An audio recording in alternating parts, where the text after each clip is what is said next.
The following is a special presentation of Tony Curry Radio.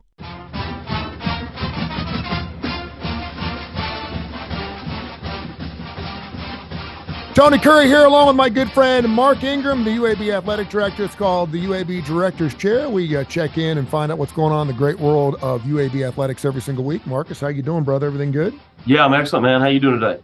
Doing fantastic. Pleasant surprise this past weekend, although it was a loss to Memphis in the Battle of the Bones, a name that I have heard pretty much my entire life, Harrison Barker. Of course, Jay Parker did a radio show with him for 14 years. To see his son out there take the helm and take the football for the UAB Blazers was pretty doggone exciting from a personal standpoint. Looked pretty good in the first half. Talk about his first start, how that happened. And of course, Jacob Zeno, a late scratch there for the ball game this past Saturday.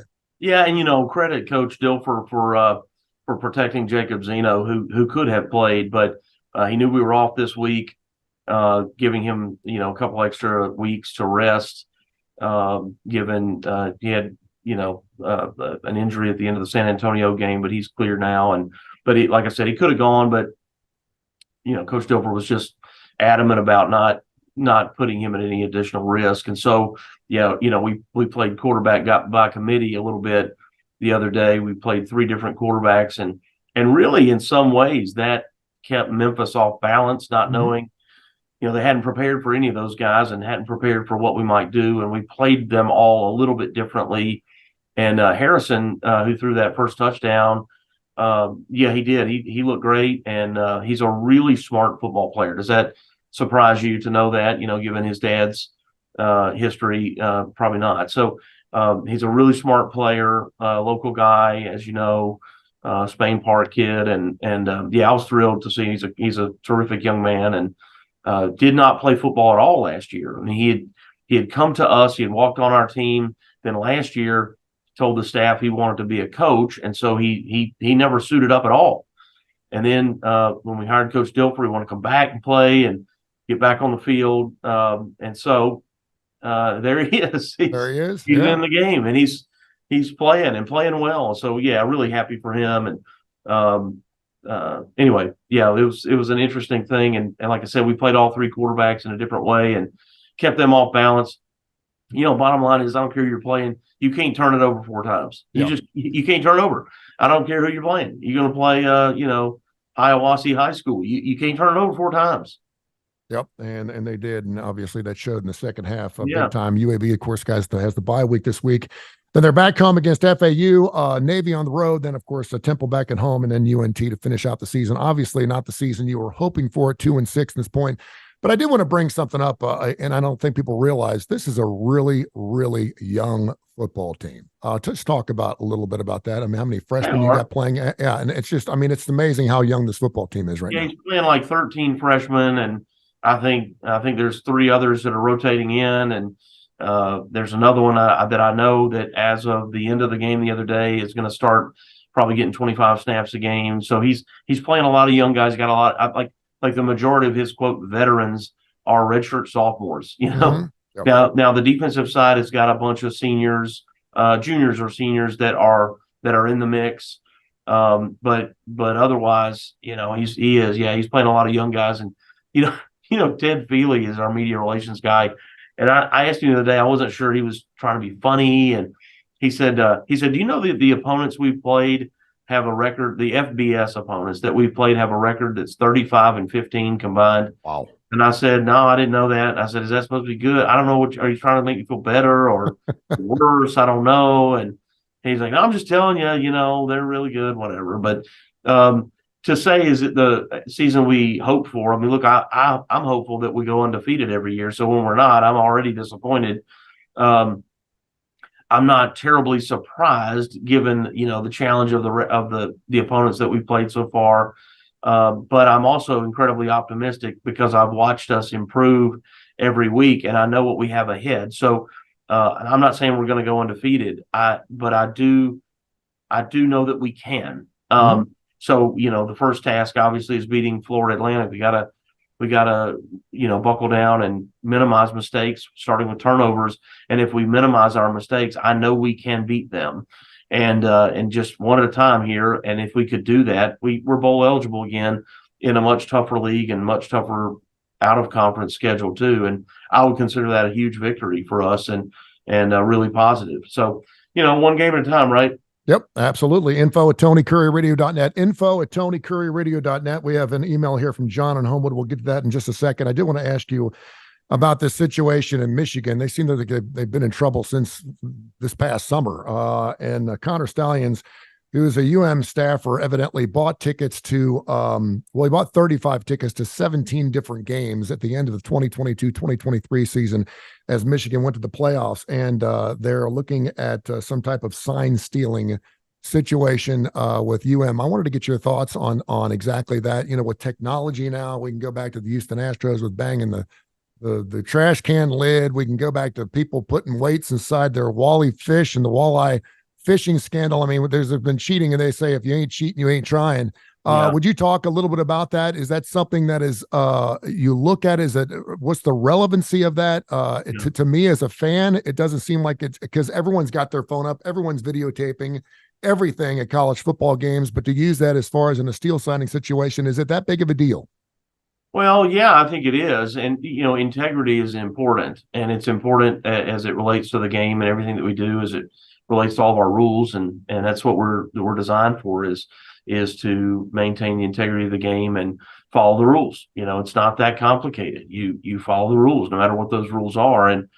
And so, yeah, I think it's important. You'll see from time to time different staffs hold up these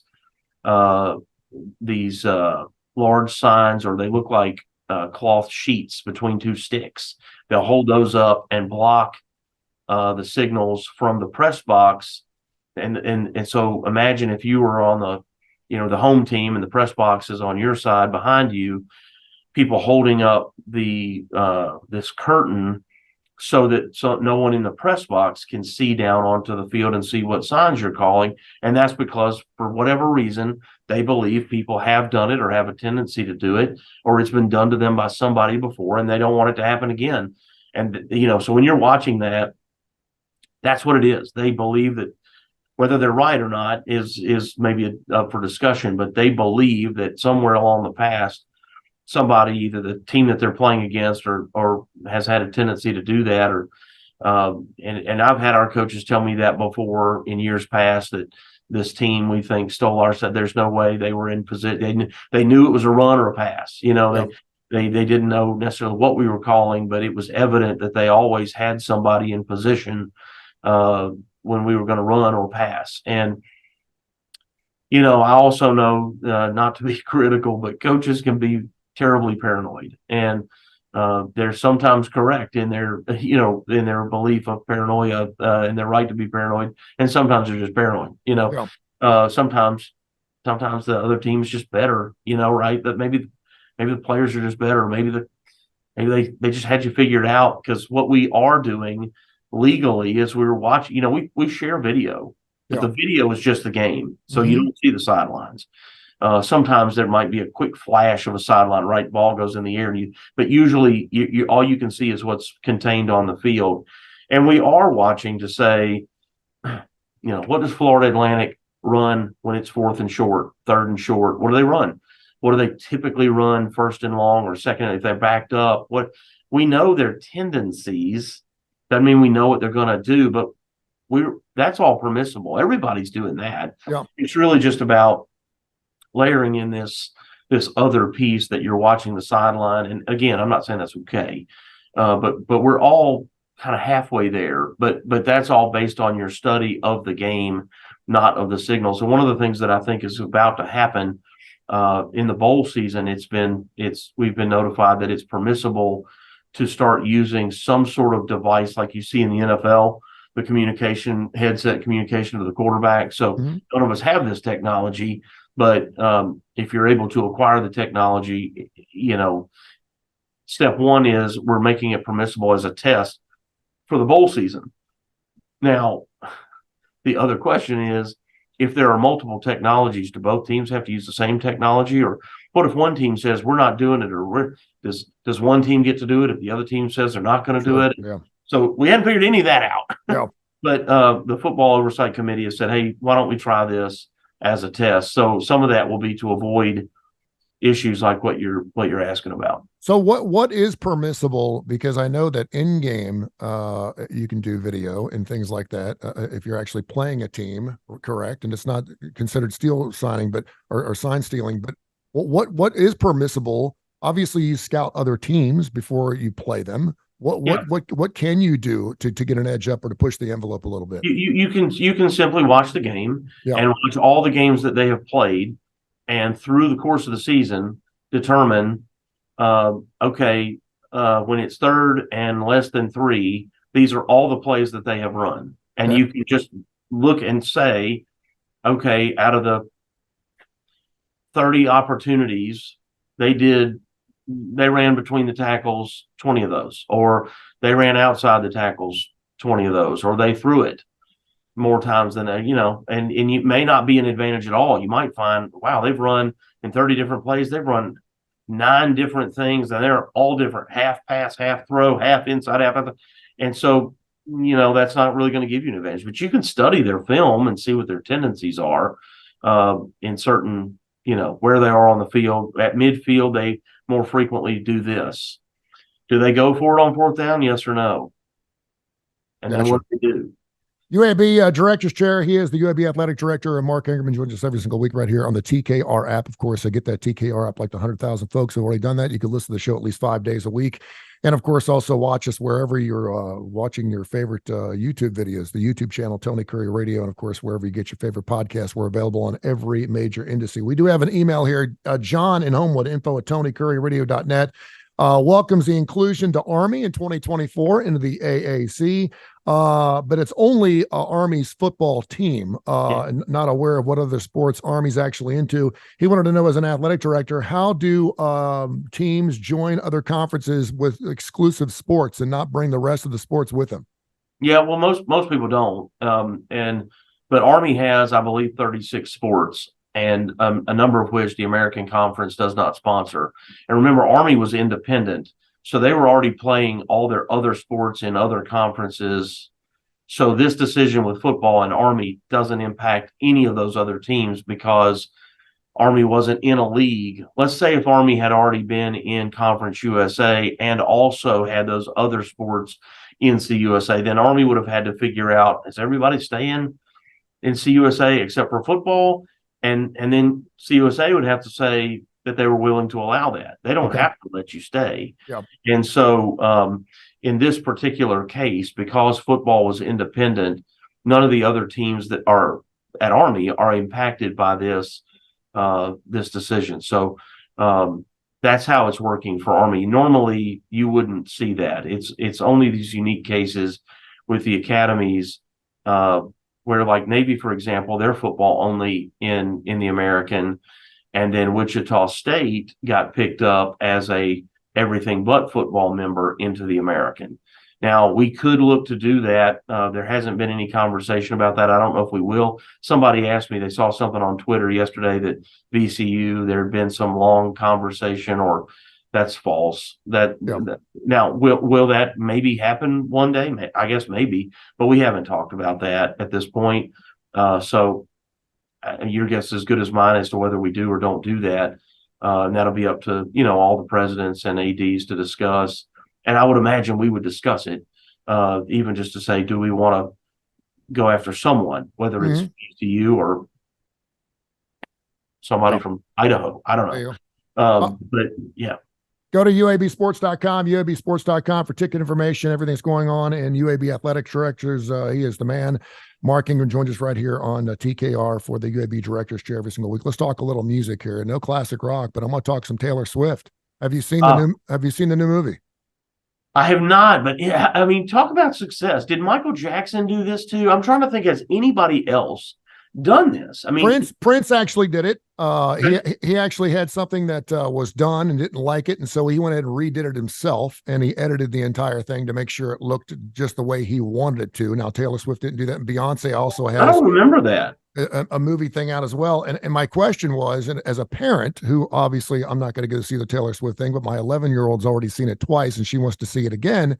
Yeah. The question is it a blessing that this is happening, or is it a curse or a scam that Taylor Swift is not only charging thousands of dollars to go see her live, and of course her tour continues, and now she's charging another 25 to 35 bucks for us to go to a movie theater and actually watch her in concert when you can't really afford the ticket itself to go see her live. I don't think it's a scam. Hey man, I'm a capitalist. If you can get it, get it. I mean, what's wrong with that? You don't have to go. Well, as the parent who can't afford a $500 ticket, I guess it's a blessing, because at least they get to go dance in a movie theater somewhere. But at the same time, I feel like I'm being taken a little bit here. You're being taken by your daughter. You're not being taken by Taylor Swift. That is true. That's between you and your daughter, man. That leave Tay-Tay alone. Leave her out of this. Her show was awesome. I took my daughter, one of my girls, my older daughter. I mean, it's been 5 years ago, probably. We went over to Atlanta and saw her at Mercedes-Benz. She did like 3 straight nights, and I'm telling you, it was sold out every single night. The show was incredible. First, I mean, this young woman is writing her own music, producing her own music. She performs, she plays instruments, she does the choreography. I mean, she's really remarkable. You don't have, I mean, whether, you know, her style of music is yours or not, like, it's really incredible that she's doing all that herself.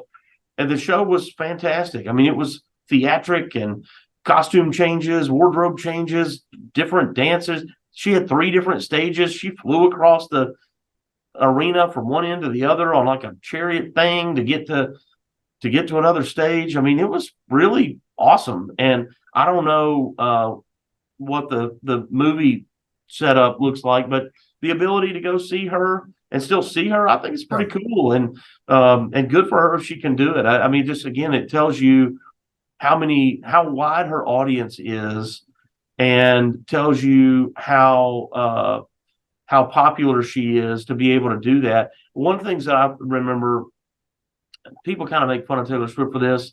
You know, she kind of has these really overly humble kind of reactions sometimes. Mm-hmm. She asked a question during the show. I don't know, she played 5 songs or something. I do remember she was sitting at a piano. So she's already played guitar. Now she's about to play piano. And she's thanking everybody for being there. And she says, we were here last night. Was anybody else here last night? Tony, the applause of the people who were there the night before was massive. Yeah. Everybody. I wasn't there. We weren't there. But like, I bet you half. They had seen her the night before. They were there to see her again, and it was the same show. You know, that's how much people like her and what her appeal is. So good for her. I think it's cool. I didn't know, for whatever reason. I seem to think that Michael Jackson did this, but maybe I'm just totally wrong. She's an amazing woman, and probably even a better business person. And she has time to go see Chief games on weekends. Now she's out seeing the Chiefs, man. I mean, she's living the good life, is she not? Hey, great stuff, man. Go to UABsports.com, UABsports.com. Check out the UAB Director's Chair. We do it every single week, Mark. Until next week, thank you so much. Enjoy your bye week, okay? Yeah, hey, man, listen, we start basketball next week. Men's basketball, Morehouse College exhibition on Monday night. Come see our new Blazers. And then we've got 2 p.m. on November the 4th here against Florida Atlantic. That's game number 1 in our quest for bowl eligibility. So come get behind these kids, man. You got to believe now. We're going to get it right. Don't worry about it. And I need you to come support those kids and support this team, because we're going to get there. Thank you, brother.